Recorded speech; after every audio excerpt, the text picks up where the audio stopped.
Olá, boa tarde, salve, salve, sejam todos muito bem-vindos. Vamos dar continuidade ao nosso estudo sobre direito civil e hoje nós vamos tratar de direito das obrigações. Vamos começar o nosso estudo falando sobre direito das obrigações, meus amigos. Bom, primeiramente vamos conceituar, né? Eu coloquei aqui para vocês direito das obrigações, me apresentando, sou o professor Gustavo Manso.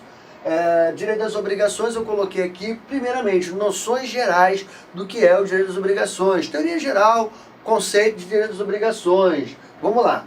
Primeiro, o que eu coloquei para vocês? Direito das obrigações, né? A obrigação pode ser entendida como uma relação jurídica. Toda obrigação, ela advém de uma relação jurídica, de caráter transitório, ele não tem caráter perpétuo, estabelecida entre um devedor e um credor, cujo objetivo é uma obrigação pessoal, econômica, positiva ou negativa, derivada pelo primeiro ao segundo, ou seja, derivada pelo devedor ao credor, né, que lhe garante um adimplemento, que nós falamos na outra aula, né, que é adimplemento por seu patrimônio. Vamos lembrar, o que é adimplemento? Pagamento. Né? É cumprir, honrar uma obrigação, né, com um patrimônio ou com valores em dinheiro. Então, como coloquei, né, é uma relação jurídica de caráter transitório, ou seja, de caráter não é eterno, ele tem um tempo para se extinguir, estabelecida entre o devedor e o credor, cujo objetivo é uma prestação pessoal, ok, e econômica, positiva ou negativa, devida pelo primeiro devedor ao segundo, né, credor, que lhe garante o adimplemento, ou seja, o pagamento, por seu patrimônio. E aí eu coloquei a seguinte pergunta para vocês, meus queridos amigos.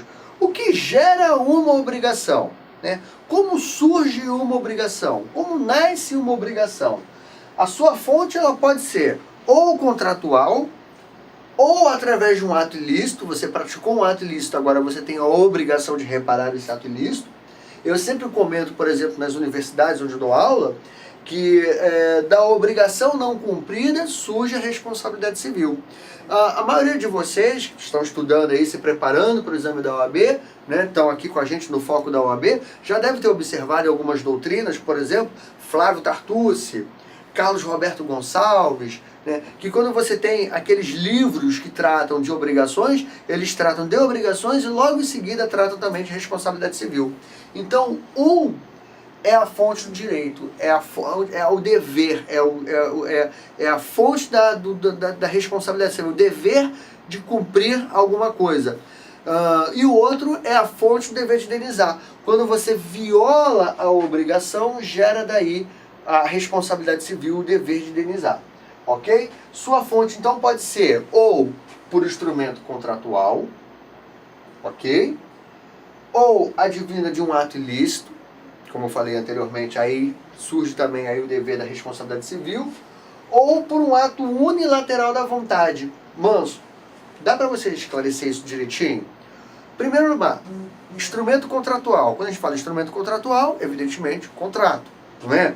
Então, se eu assino um contrato, se eu estabeleço um contrato com alguém, evidentemente que eu gero aí uma obrigação de cumprir aquele contrato, ok? Gera ali uma obrigação de cumprir o contrato. Depois, o ato ilícito.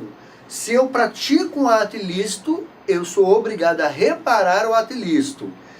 Para a gente poder analisar isso direitinho, né, a fonte do ato ilícito, ele está lá no artigo 186 e 187 do Código Civil, 2002, ok?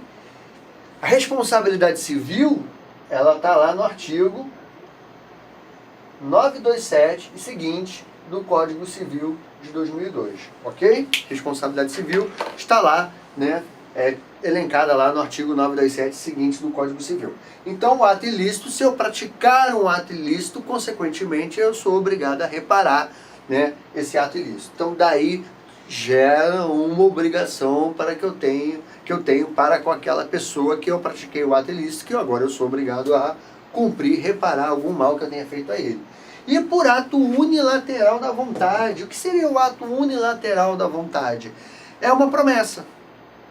Por exemplo, se eu prometi sortear um livro, sorteei um livro na sala de aula e eu prometi que eu vou dar um livro para um aluno meu, por exemplo, final de semestre, eu sempre sorteio para os meus alunos um livro. Um livro normalmente referente àquela disciplina que eu lecionei. Então vamos lá. Dei aula de contratos. Final do semestre eu pego a lista de chamada lá e escolho um aluno lá e falo assim, ó, o João ganhou o livro de contratos. Então, por essa manifestação, por esse ato unilateral da minha vontade, eu sou obrigado agora, eu gerei uma obrigação que eu tenho que dar um livro para o João. Isso é um exemplo bem simples, bem superficial, mas é só para vocês terem uma ideia do que seria esse ato unilateral da vontade. Beleza, meus amigos? Tranquilo? Então essa é a noção geral. Vamos recapitular.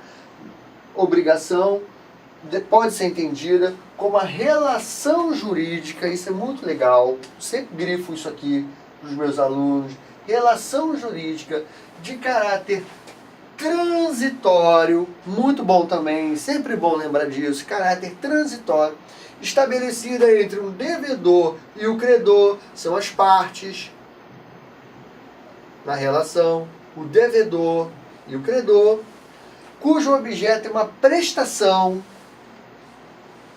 ok? Pessoal e econômica, positiva ou negativa, que deriva do primeiro para o segundo e que lhe garante o adimplemento pelo seu patrimônio, ok? Ele compromete o patrimônio para honrar aquela obrigação. O que gera uma obrigação? Aí eu coloquei as fontes da obrigação, que pode gerar obrigação, o contrato, instrumento aí, né, bilateral entre as partes, bilateral ou multilateral entre as partes, o ato ilícito, gera o dever de indenizar, e por fim, o ato unilateral da vontade do devedor. A pessoa se manifesta querendo alguma coisa, né, prometendo algo a alguém, e aí tem que cumprir. Ok, meus amigos? E aí, partindo disso, vamos falar dos elementos das obrigações. Deixa eu apagar aqui, para que a gente possa visualizar o quadro sem nenhuma interferência. Ok, muito bem. Vamos lá. Em primeiro lugar, nós temos os elementos da obrigação, das obrigações. Que são os elementos das obrigações, né? Em primeiro lugar, nós temos as partes e nós temos o objeto. Parte das obrigações e o objeto. E os elementos são classificados em, primeiro, sujeito ativo das obrigações. Quem é o sujeito ativo das obrigações? Primeiro, é a pessoa que tem o direito de exigir a obrigação. Trocando em miúdos, meus queridos amigos, é o credor. Então, olha lá, sujeito ativo, pessoa que tem o direito de exigir a obrigação. Em outras palavras, um credor. O credor, né, ele é o sujeito ativo desta obrigação. Maravilha, meus amigos? Tranquilo? Depois nós temos o sujeito passivo da obrigação. Quem é o sujeito passivo? É a pessoa que tem o dever, o ônus, a obrigação de efetuar determinada prestação. Então é sobre essa pessoa, sobre o sujeito passivo, é que recai o ônus de cumprir a obrigação. E por fim nós temos o objeto. O objeto deve ser sempre lícito. Olha que legal, meus amigos e amigas, né? São elementos da obrigação, já falamos do sujeito ativo, sujeito passivo, e aí vamos falar do objeto que deve ser lícito, legal, possível, né? Ou seja, algo que possa ser, que haja possibilidade de você cumprir. E finalmente, economicamente apreciável, ou seja, que tenha valor econômico. Ok? Então o objeto ele deve ser lícito, possível de ser cumprido, ok? E economicamente apreciável, que tenha um valor, que isso possa ser cumprido mediante um valor. A pessoa tem algo para receber, isso que a pessoa tem para receber tenha valor econômico. E por fim, o vínculo jurídico. O que é o vínculo jurídico, meus amigos? O nome já diz, né? É o liame legal que une os sujeitos. Ou seja, como eu falei anteriormente, né, que a fonte pode ser o contratual, olha aqui. o vínculo jurídico. Como nós temos um contrato, né, um instrumento contratual aqui bacaninha, então se nós temos um instrumento contratual aqui, nós temos um vínculo jurídico que une o sujeito ativo e o sujeito passivo da relação. Beleza? Então aqui o contrato, bonitinho aqui. O contrato é o instrumento que vai, né, é o liame legal, né, que vai unir o sujeito ativo e o sujeito passivo da relação. E esse contrato ele versa sobre o quê? Um objeto. E esse objeto é o quê? Possível. Possível de ser cumprido. Ok? Lícito.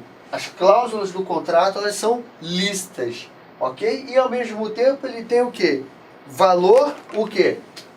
Econômico. Beleza, meus amigos? Tranquilos? Então, vínculo jurídico é o liame legal, ok? Que une os dois sujeitos. Que sujeitos são esses? Ativo, passivo. E dentro desse vínculo jurídico aqui, se eu citei, por exemplo, como coloquei aqui para vocês, por exemplo, um contrato, nós temos um objeto. Agora, vamos imaginar o seguinte.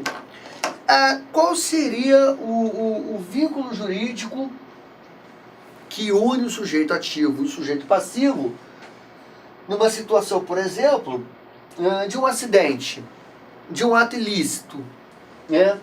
Não tem contrato. Ou até pode ter. Vamos imaginar que você esteja numa empresa de ônibus e se acidentou.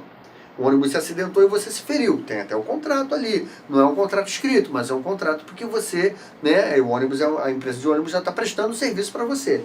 Mas vamos imaginar que a pessoa não tenha nenhuma relação com você e, de algum modo, se envolveu numa situação em que depende agora que você é devedor de uma indenização. O vínculo jurídico é o quê? A lei. Por exemplo, se eu atropelo uma pessoa na rua, eu conheço aquela pessoa? Não.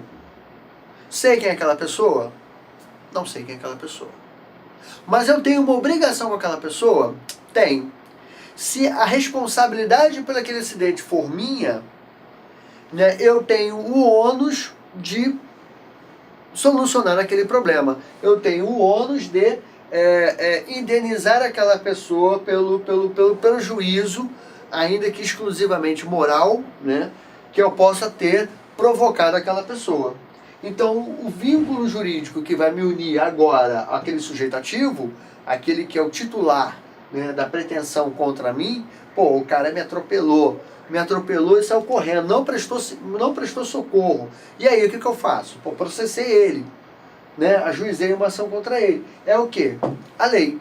A lei me obriga a prestar socorro àquela pessoa, ok? E se não foi feita, ok? Não houve aí o cumprimento total desse liame, desse vínculo jurídico. Ok, meus amigos? Então tá aqui os elementos das obrigações. Falando aqui de um modo bem simples, bem tranquilo, para que vocês possam pegar isso aí tranquilamente. Como eu falei, direito civil é muita regra, direito civil é muito detalhe, direito civil é muito estudo, e a gente tem que recordar isso aí, tem que fixar isso para a gente ter foco e conseguir aí a aprovação do exame da ordem. Vou apagar aqui mais uma vez e nós vamos passar para mais um tópico aqui bem bacana, bem legal, dos direitos às obrigações. Direitos às obrigações é um temazinho até bem grande, hein? Vamos lá? Vamos comigo? Todo mundo comigo? Todo mundo junto? Bem, amigos, vamos falar sobre a obrigação de dar coisa certa. O que é a obrigação de dar coisa certa? Coisa especificada, coisa específica. Então, a obrigação de dar coisa certa, o objeto de tal obrigação constitui algo individualizado. Não é algo genérico, é algo que está especificado. Um exemplo, vou mostrar aqui, esse controle remoto aqui, ó, legal. Olha aqui, se eu prometo a vocês, por meio de contrato ou ato unilateral da minha vontade, que eu vou dar este controle remoto aqui para vocês, olha só, controle remoto bonitinho, branquinho, tem 2, 4, 6, 8, 10, 11 teclas, é um controle digital. Então, se eu especifico num contrato que eu vou entregar para vocês este controle remoto aqui, é um bem, é um objeto individualizado com um caráter especial. Maravilha? Então, ele constitui, né, a coisa certa, né? Coisa específica. O objeto da obrigação constitui algo individualizado com caráter especial. O devedor deve entregar exatamente a coisa combinada. Ou seja, eu devo entregar para vocês, aí em casa, ó, pá, legal aqui, tá no contrato, eu prometi. Para você que está aí nos assistindo, nos prestigiando, né, ao nosso curso, obrigado aí por tudo. Esse objeto aqui, porque foi esse objeto aqui que eu mencionei no nosso contrato ou que eu especifiquei no meu ato unilateral de vontade. Beleza? Aí eu botei, e os seus acessórios deverão acompanhá-la segundo o artigo 233 do Código Civil? Sim. Né? O bem acessório sempre acompanha o bem principal. Como obrigação acessória, sempre acompanha a obrigação principal. Então a obrigação de dar coisa certa abrange os acessórios dela, mesmo que não tenham sido mencionados. Por exemplo, se eu prometi dar esse controle remoto aqui, por exemplo, vamos até melhorar aqui o nosso exemplo. Vamos imaginar que eu prometi dar aqui um celular. Ó, peguei meu celular aqui para vocês, olha só. Se eu prometo dar um celular para vocês, quais são os bens acessórios desse celular aqui? O carregador, o manual do usuário desse celular, a caixinha, tudo bonitinho, fone de ouvido. Então todos esses são bens que acompanham o bem principal. O bem principal é o celular, né? E aqueles equipamentos que compõem aquele conjunto, né, da eletrônica do celular, eles se tornam evidentemente os bens acessórios, ok? Então só para a gente, né, rever o nosso conceito, olha lá. Os bens acessórios deverão acompanhar, segundo o artigo 233 do Código Civil, sim, a obrigação de dar coisa certa abrange os acessórios dela mesmo que não tenham sido mencionados. Que o contrato resulte do título ou das circunstâncias do caso. O credor não é... Gente, olha só, muita atenção nessa observação aqui, né? O credor não é obrigado a receber outro bem, ainda que seja mais valioso. Ou seja, fica a critério exclusivamente do credor em receber o bem. Olha só, eu não tenho o celular da marca X, ok? Mas eu tenho um outro celular da marca Y, que ele é mais moderno, ele é mais avançado, ele tem uma capacidade de memória muito melhor e ele vai atender às suas especificações, às suas expectativas. Mas a pessoa vai refletir e vai pensar assim, caramba, tá bom, o celular é bacana, tem um valor melhor de mercado, enfim, uma tecnologia mais moderna, muito bem. Mas para que eu vou querer tudo isso? Né? Para que eu vou querer essa tecnologia toda se eu só preciso ligar? No máximo falar, mandar uma mensagem ali, um zap para um amigo meu, para minha esposa, para minha namorada, para minha mãe e tudo mais. Então, para que eu vou querer um celular tão moderno assim, o que pode me acarretar até risco na rua aí, com essa violência toda que nós estamos vivendo? Eu não vou andar, eu não vou atender celular na rua, que perigo aí eu perder o celular, não é mesmo? Então, eu prefiro o celular que eu comprei, eu quero um celular com as especificações que eu pedi, porque esse sim atende os meus interesses, esse sim atende a minha vontade. Então, tá aqui a regrinha para vocês, meus queridos amigos. O credor não é obrigado a receber outro bem, ainda que esse bem seja bem mais valioso. Ok, meus amigos? E aí, partindo, né? Coloquei aqui para vocês. Bom, perecimento, perda total da coisa antes da tradição, antes da entrega efetiva, ou pendente condição suspensiva, sem culpa do devedor, ou seja, não é culpa do devedor. A obrigação se resolve voltando às partes à situação anterior. Ou seja, se não houver culpa do devedor na perda da coisa antes da entrega, volta tudo ao normal, ele vai ter que entregar algo novo, né? Ele vai ter que ter algo para cumprir aquela obrigação. Se foi com culpa do devedor, né, se ele perdeu, se houve a perda total da coisa antes da entrega, mas por culpa do devedor, ele vai entregar o equivalente em dinheiro, ele perdeu aquele bem, ele não tem aquele bem para dar, mais as perdas e danos. Ok? Então, sem culpa, resolve-se voltando às partes da situação anterior. Com culpa, equivalente em dinheiro mais perdas e danos. Deterioração da coisa, desculpa, senhores. Deterioração das coisas, quando se deteriorar. Primeiro, exigir o equivalente, é a regra. Aceitar a coisa com abatimento, né? E são situações que dependem do credor.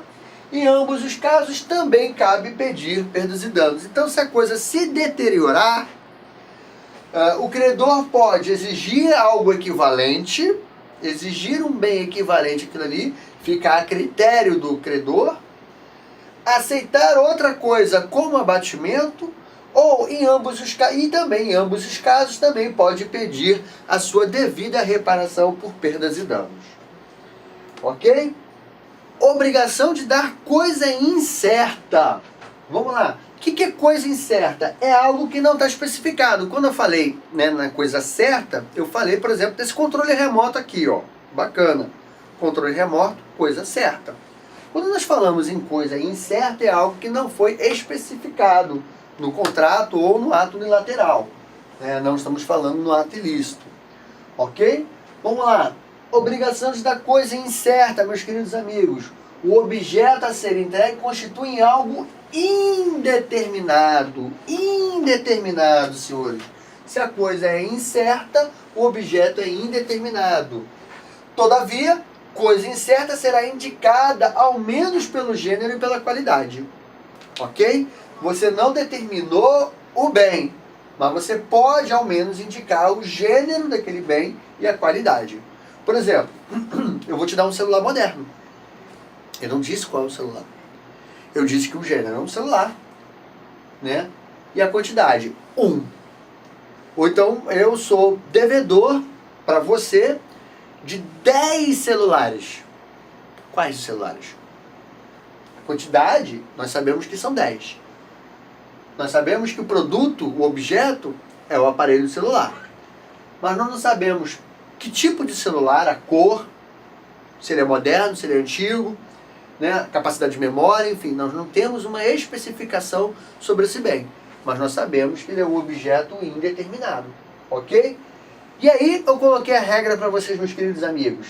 Primeiro, escolha do objeto. Primeiro, compete a quem foi determinado no contrato. Só escolhe o objeto, né, quem está especificado no contrato. Se for o credor, é o credor. Se for o devedor, é o devedor que vai escolher o objeto a ser, né, entregue, vai ser cumprida a obrigação. Se omisso no contrato, compete somente ao devedor. Essa regra é muito interessante. Então, compete a quem foi determinado no contrato, né? Compete a ambas as partes, ou a parte que foi especificada no contrato. E se o contrato for omisso, se o instrumento for omisso, compete ao devedor. E aí eu coloquei uma coisa muito interessante para vocês, chamada princípio do meio termo. O que diz o princípio do meio termo? O devedor não poderá dar a coisa pior, nem será obrigado a prestar a melhor. Então precisa o quê? Um meio termo. Já que a obrigação ela é incerta, ela não é determinada, o devedor ele não pode dar uma coisa ruim, mas também não é obrigado a dar o que é o de melhor que ele tem para aquela pessoa. Então exige-se aqui um meio termo, algo que seja bom, que atenda aos interesses do credor e também não desonere, né, excessivamente o devedor. Ok, pessoal? Então é algo que não precisa ser extremamente caro, né, que desonere muito o devedor, mas também é algo que não seja tão insignificante para o credor, que também assim atenda às suas vontades, né, às suas expectativas como credor. Aí eu vou apagar aqui para a gente poder visualizar melhor.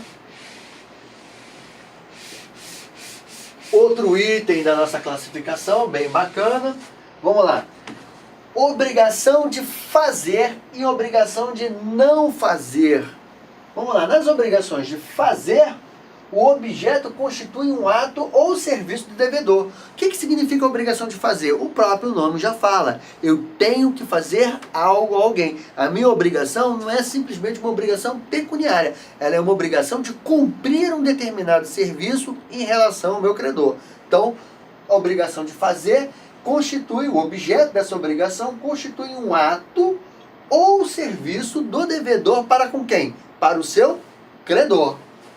Havendo inadimplemento sem culpa, olha só, mais uma vez eu vou colocar aqui para vocês, eu acho bastante interessante frisar isso, né? Havendo inadimplemento, descumprimento, só que aqui nesse caso sem a culpa do devedor, a obrigação será considerada resolvida, ok? Havendo inadimplemento, mas sem culpa do devedor, a obrigação será considerada como resolvida. Agora, havendo recusa voluntária pelo devedor, este deverá indenizar a parte contrária. O que significa isso, meus queridos amigos? É a conversão da obrigação de fazer em perdas e danos. Ok? Então, um exemplo. Eu vou dar um exemplo prático, um exemplo processual. Eu acho legal a gente mencionar. Uma determinada companhia de telefonia móvel, ela foi condenada a restituir uma determinada linha, um determinado plano de telefonia para o seu cliente. Vou pegar aqui de novo, olha só que legal, o meu celular. Olha só, para a gente dar um exemplo. A pessoa tinha um celular e esse celular tinha um plano de telefonia móvel. Um celular móvel, evidentemente. Então ele tinha um plano. Isso aqui é só uma ilustração aqui para a gente poder visualizar esse conceito aqui de uma forma mais específica. E aí o que aconteceu? A operadora de telefonia móvel, ela mudou o plano daquele consumidor e aquele consumidor acabou tendo um prejuízo material. Ele entrou com uma ação de defesa do consumidor e, dentre os pedidos da ação, ele pediu a obrigação de fazer da empresa restabelecer o plano que ele tinha, porque esse plano atendia às suas vontades, atendia às suas necessidades. A empresa informou que aquele plano era uma promoção e que aquela promoção estava extinta, que não tinha como estabelecer aquele plano de telefonia móvel para apenas um único consumidor, um único usuário daquela linha. E aí o que o juiz fez? Converteu a obrigação de fazer em perdas e danos, em dinheiro, pecúnio, ok? Converteu, obrigou a empresa então a pagar uma indenização àquele consumidor que teve seu plano modificado unilateralmente e sem a manifestação da vontade do mesmo. Beleza, meus amigos, compreendido isso, super tranquilo, só para a gente poder aí visualizar de uma forma mais aberta, num campo visual mais prático, o nosso exemplo aqui. Então, havendo uma recusa voluntária, ou seja, desejada pelo devedor, este deverá indenizar a parte contrária. Tranquilos? A obrigação de fazer será fungível, ou seja, o que é o bem fungível? É aquele bem que pode ser substituído por algo de igual valor, qualidade, quantidade, matéria, enfim. Então a obrigação será fungível, quer dizer, poderá ser substituída, né, quando couber execução por um terceiro. Ou seja, a obrigação ela pode ser coberta por outra pessoa. Neste caso, o credor poderá mandar executar o ato às custas do devedor, sem prejuízo da indenização cabível. Olha que legal. Vamos repetir esse conceito aqui para ficar bem fixo na memória de vocês. Vamos lá. A obrigação será fungível, será substituída quando couber execução por um terceiro.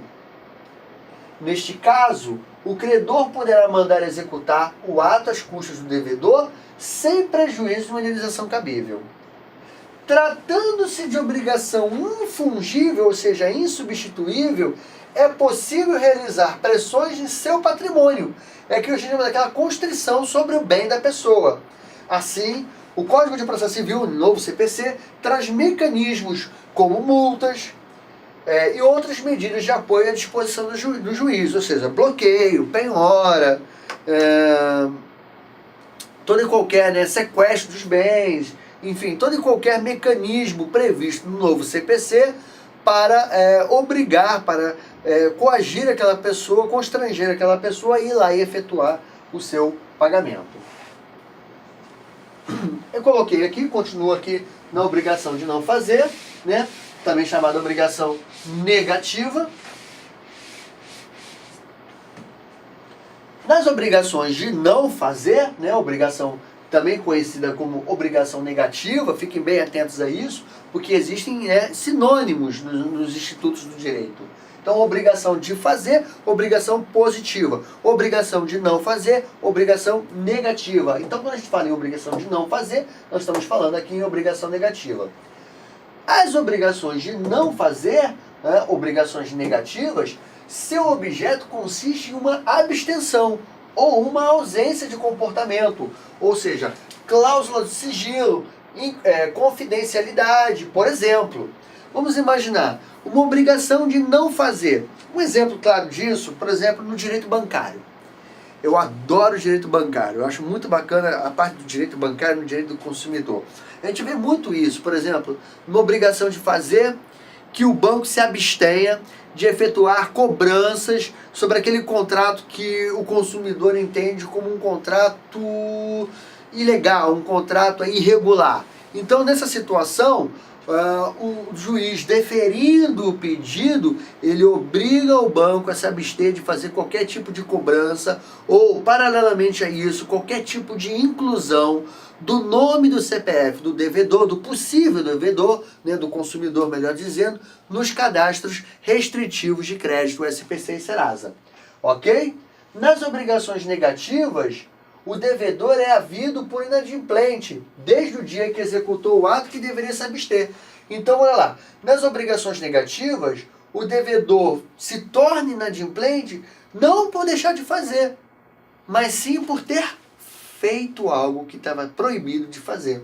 Vamos imaginar, nessa mesma hipótese que eu criei para vocês, se o devedor vai lá e inclui o nome daquele consumidor, né, o banco inclui o nome daquele consumidor no cadastro restritivo de crédito, seja qual for. Ou envia novamente uma cobrança sobre aquela conta ou sobre aquele contrato que o consumidor está buscando a invalidade do mesmo, né, que ele está sub júdice. Então, justamente na obrigação negativa, né, o credor é havido por inadimplente, ou ele se torna inadimplente, desde o dia que ele executou o ato que deveria se abster.